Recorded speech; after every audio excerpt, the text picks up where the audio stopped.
Welcome, Tzvi here. Feeling helpless, stuck. Your emotional belief system has trapped you. Trapped thinking that, God forbid, there's a fault, there's a problem with you. Or someone, something created this limiting belief. God forbid. Baruch Hashem, thank God, we're given the free will of choice. We can choose limiting beliefs, God forbid, or we can choose abundance. That's what we're going to elaborate more on today. One of the problems I've seen that creates limiting beliefs, feeling stuck, trapped, there's no hope, is thinking there's a problem and something needs to be fixed because there's pain, there's suffering, causing more problems. Thinking you have to fix it is actually the belief system itself. There's something you've got to fix. But when you change the thinking and realize what has to be fixed, it does not need to be fixed. So what do I really mean by that? So when you fix something, you assume something's broken. Like, you pull it apart, it's not working, you find out what's wrong with it. This is here, then you change it, and now it works. But our minds and our emotions and our body were created in a very, very different way. They were given from us, from the heavens above, to work through and enjoy life and bring in goodness. But so you're going to tell me you're trapped, you've got this limiting belief, you have to fix it. No. See, the thing is when you're coming from a holistic point of view, you realize we have to work with the body, we have to work with the mind, we have to work with the Creator to open it up. The whole idea is to allow it to come in instead of forcing it, fixing it. It's like, oh no, panic state. Oh, there's something wrong. No, we are put here, right now, and exactly what we have is perfect. There's nothing wrong. We have to realize or accept it. The Creator knows what He's doing. God, the Hashem, knows exactly what He's doing. So right here, right now is exactly what we need to be. Yes, it's perfect for right now, but we're given the ability of free choice to change it, to improve it, to become a better person, to be able to share more, give more, help ourselves. This is what we're talking about, how important it is. So I've seen many people come in and says, oh, I have this problem. Can you help me fix it? I'm like, well, I can't help fix you the problem because there's two things. One, I can't do nothing because you have to change. It's like when you say, oh, there's a school teacher. No, a school teacher doesn't teach you anything. What has to happen, the person has to be, the student, the wanting to learn, has to be open to wanting to make the changes and to take it on. That's how it works. It's the other way around. Quite a lot of things we say is actually backwards. Oh, I have to fix it. No, it's backwards. No, it's exactly. This is like the starting of something great and better. So when you start realizing this is this foundation, it's the beginning of it, and we can keep building on it, it doesn't seem like such a problem. We're actually going to build on it and make it more acceptable to the way you think. Maybe the way you're thinking needs to change. Maybe the way where you are has to change. There's so many beautiful facets to it. So now you go from thinking there's a problem, you got to fix it, to like, it's an amazing, enjoyable journey. Let's turn it around. So those limiting beliefs are actually a great, amazing thing because they're telling you, hey, right here, right now is a peg where I'm going to start and I'm going to work on it from there. And the things I think limiting, they're actually a great, like a to-do list. They're writing down things. I want to work on this, I want to work on that, I want to work on that. Instead of saying, oh, it's fixed, it's this person, it's that. No, everything was put into this world and given to us exactly how it needs to be. So instead of blaming this one and blaming this one and blaming this and blaming yourself, what happens? I don't need to blame, I don't need to fix. I can just be open to seeing what's out there. Like limiting belief also puts very big blinkers on your eyes. And if you've got blinkers, what can you see? Nothing. Or you can only see what's limited in there. So what we're going to do is come into a place to remove those blinkers. This is what it's all about. And another amazing thing that causes the limiting belief is thinking you have to control the outcome and results. Control it to so much you've got to hold on to it because it's not working, it's not fixed. But we're given in this world to just use the powers down below and above and connect to it. So what do I mean by that? So the limiting beliefs things, I've got to work this out, I've got to work that out, I've got to fix this. No, all we can do is do our little part and just get it going. And once we start putting it in motion, it's like, on the keyboard, you work it out. Once you hit push and send, it's now off and on its way. It's the same thing here. We don't have any control over it. We've just done our part and then we just leave it and we know what's going to happen after that is the best for us.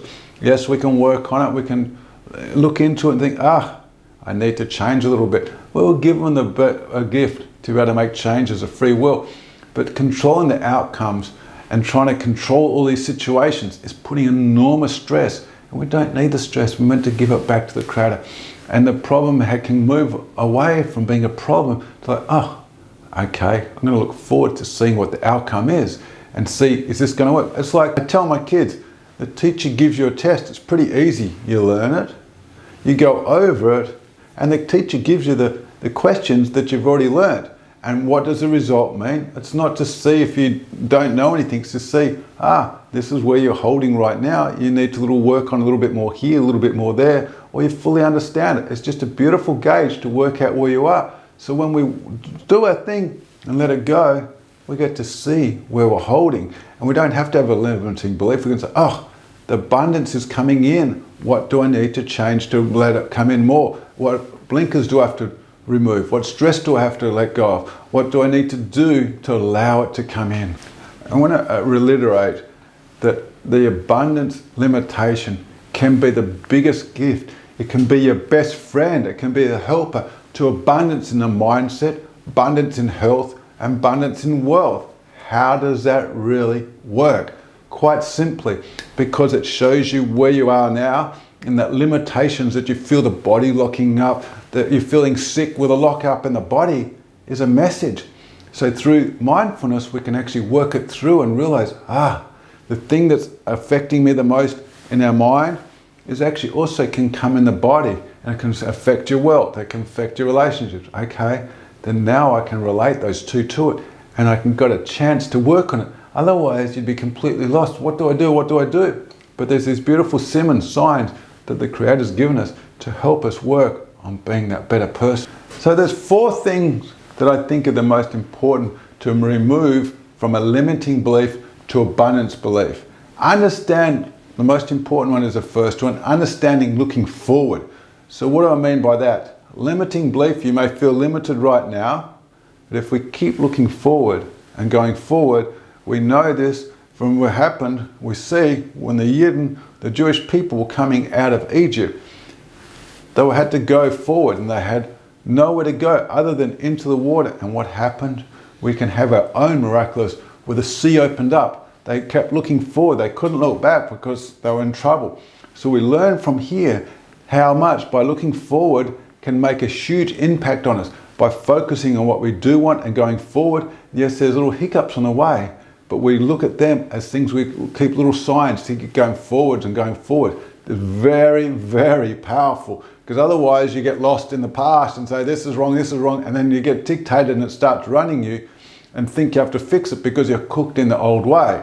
The second one is you always have the ability to take time out and pray and focus on what we do want.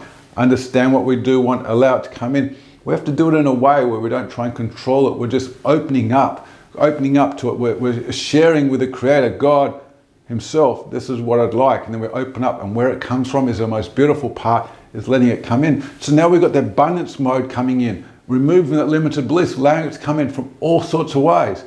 And what happens? We start to allow it to come in. Instead of, oh no, it's fixed, not working. It's fixed this way, can't do it. No, allow it to come in. And a very, very powerful thing, third, is repetition. And the more you do it, the more you take it on. They say if you've done something 100 times, it's very different to 101, because now you're going to look at it from a different angle. And you're going to become more accustomed to it and more calm with it. I know myself, the more I've done it, the more I've settled with it, and more I can start refining it. And I can start enjoying it. At first, personally, some things are don't do very well with change sometimes, if it's such a big change. So if I get into a routine and I slowly change it in a way that I feel comfortable, that little change can actually make a big thing. But through repetition and refining it, it becomes such an enjoyable journey, and you can start looking forward to it. When you start looking forward to it, that's saying I want more of it to come in. I can allow it to come in.